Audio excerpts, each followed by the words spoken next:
এরপরে ছোটো মায়াটাই আমার সব, রান্না বান্না দেখাশোনা সব করে আমার ছোটো মেয়েটা।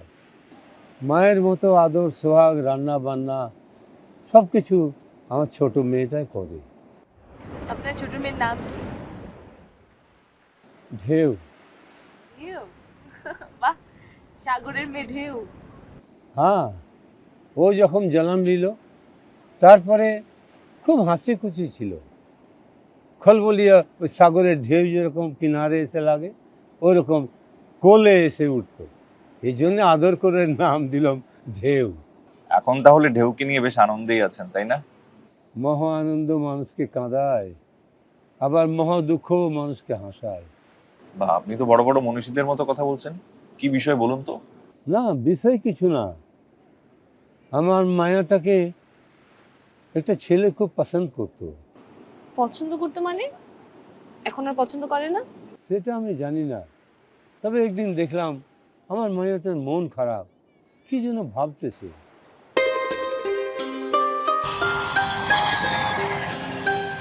কি বলছো সমুদ্র? এতদিন? এতদিন কি, মাত্র তো 4 বছর।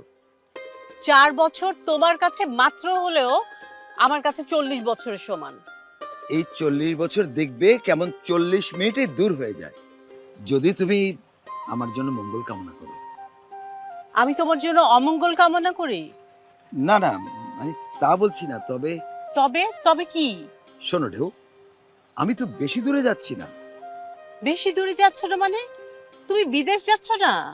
যাচ্ছি তো, এই তো জাপানে।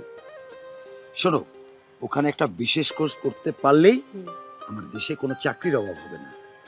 তখন তোমার আর আমার জীবন সুন্দরভাবে কেটে যাবে। আর যদি না আসো? দূর, তাই কি হয়? যে দেশটা আমাদের পূর্বপুরুষরা যুদ্ধ করে স্বাধীন করেছে, সেই দেশকে সুন্দর করে গড়ে তোলার দায়িত্ব তো আমাদের। তা তো বুঝলাম, কিন্তু সমুদ্রই যদি না থাকে তাহলে ঢেউয়ের অস্তিত্ব কোথায়? কার বুকে আছড়ে পড়বে সে? দূর পাগলি, এই ডিজিটাল যুগে দূরত্ব কোনো দূরত্বই না। দেখবে আমাদের প্রায় কথাবার্তা হবে। তা অবশ্য ঠিক, কিন্তু তুমি তো জানো যে রাঙা আর ওই সাঙ্গপাঙ্গরা যেভাবে পথে ঘাটে আমাকে বিরক্ত করে, শেষে কাজকর্ম সব ফেলে ঘরেই না বসে থাকতে হয়। দেশে আইন আছে না, তুমি মনোবল ঠিক রেখে চলবে, দেখবে কিছুই হবে না।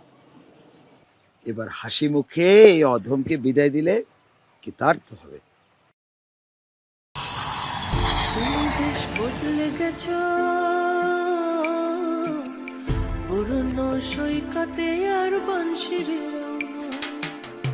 জানে না কোন সাগরে, জানে না কোন সাগরের ঝিনুক থেকে একটি বারো পলক ফেরাও না। পুরনো সৈকতে আর বংশীরে তুমি বেশ বদলে গেছো। কি রে বিটিয়া, মন খারাপ কেন? কি হয়েছে বল বিটিয়া, কি হয়েছে?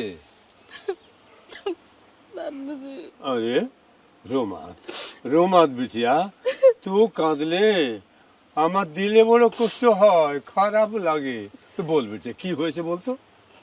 বাবুজি, হ্যাঁ বাবুজি, সমুদ্র বিদেশে চলে গেছে। হ্যাঁ, ও এই কথা।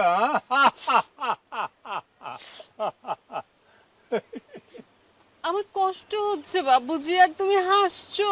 হাসবো না কেন বল বিটিয়া। শোন, সমুদ্র তো আমাকে বলে গেছে যে ও বিদেশে যাচ্ছে লেখাপড়া করতে, লেখাপড়া শেষ করে ফির এদেশে চলে আসবে।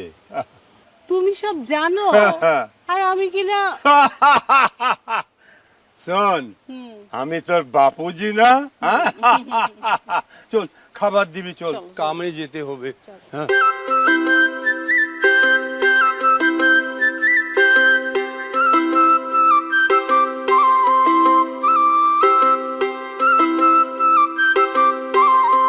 এই যে ঢেউ ম্যাডাম, একা একা কেন? আমাকেও সঙ্গে নাও।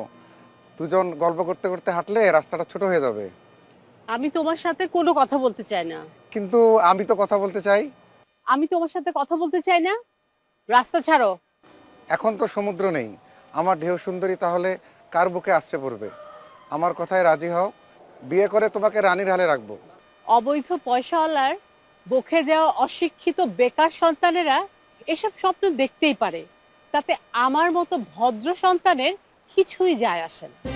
এই ঢেউ, আমার প্রস্তাবে রাজি না হলে কিন্তু। রাঙা, এই রাঙ্গা, রাস্তাঘাটে এসব কি ব্যাপার তুমি? তুমি বাড়ি যাও। আচ্ছা, আমিও দেখে নেবো, আমার নামও রাঙ্গা।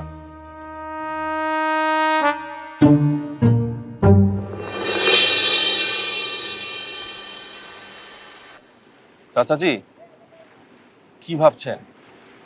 কি হলো, চুপ হয়ে গেলেন যে? ভাবছি কি ভাবছেন? ভাবছি আমার খলবলীয় হেসে ওঠা মেয়েটার হাসি কে যেন এক ঝটকায় কেড়ে নিল 4 বছর আগে। এখন ঠিক আছে তো? হ্যাঁ, ঠিক আছে, চিকিৎসা করালাম, এখন বাসাতে ভালোই আছে। ঢেউ বিটিয়া তার দাদা দাদি চাচার গল্প শুনতে খুব ভালোবাসে। আমার আম্মিকে যখন দুশ্মনরা মেনেছিল তখন তার হাতে ছিল গেহুকা রুটি আর সামনে ছিল উনানের আগুন। আর রাজা ভাইকে যখন মারল তখন তার হাতে ছিল রঙিন লাল গোলাপ। তাই তো সব মায়ের ভাইয়ের লাল রক্ত দিয়ে তৈরি হলো আমাদের জাতীয় নিশান, ইয়ানি জাতীয় পতাকা। এসব কথা আমার কাছে শোনার পর কয়েক বরস আগে থেকে আমার ঢেউ বিটিয়া হুকুম জারি করলো, না বিক্রি করে প্রত্যেক দিন একটা লাল গোলাপ তাকে এনে দিতে হবে, যাতে স্বাধীনতার জন্য যারা প্রাণ দিয়েছে তাদের শান্তি কামনায় শ্রদ্ধা জানাতে পারে। সেই থেকে একটা লাল গোলাপ আমার ঢেউয়ের জন্য নিয়ে যেতে হয় সাহেব। বাহ, অসাধারণ। আপনার মেয়ের এই দেশপ্রেমের কথা কজন জানে? চাচাজি, আমরা আপনার মেয়েকে সালাম জানাতে চাই। আপনি কিছু মনে না করলে আমরা ঢেউ বোনের সাথে দেখা করে আসতে চাই। ঠিক তাই। না না সাহেব, না না মাইজি, এটা কেমন কথা? আপনারা কেন কষ্ট করে যাবেন? না চাচাজি, আমাদের কোনো কষ্ট হবে না। আমরা আগামীকাল ভোরে সেন্ট মার্টিন যাচ্ছি ঘুরতে, পরদিনই ফিরে আসবো। ফিরে এসেই আমাদের বোন ঢেউকে দেখতে আপনাদের বাড়িতে যাব।